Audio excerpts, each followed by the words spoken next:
Today I have launched TIPRA Indigenous Students Federation, TISF, our student body. आज मैंने TISF, TIPRA Indigenous Students Federation को launch किया है. It is my belief and my conviction that the youth, the students are the future of our TIPRA Sadopha.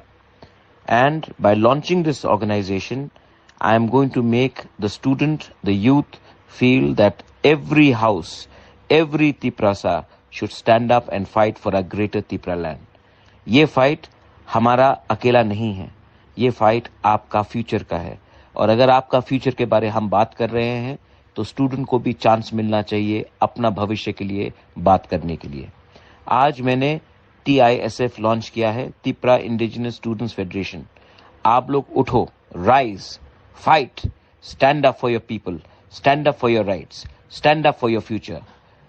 अगर आज आपने हमारे लिए, अपने दफा के लिए फाइट नहीं किया तो कल आपका नहीं रहेगा. Students, arise, awake and unite. We are together.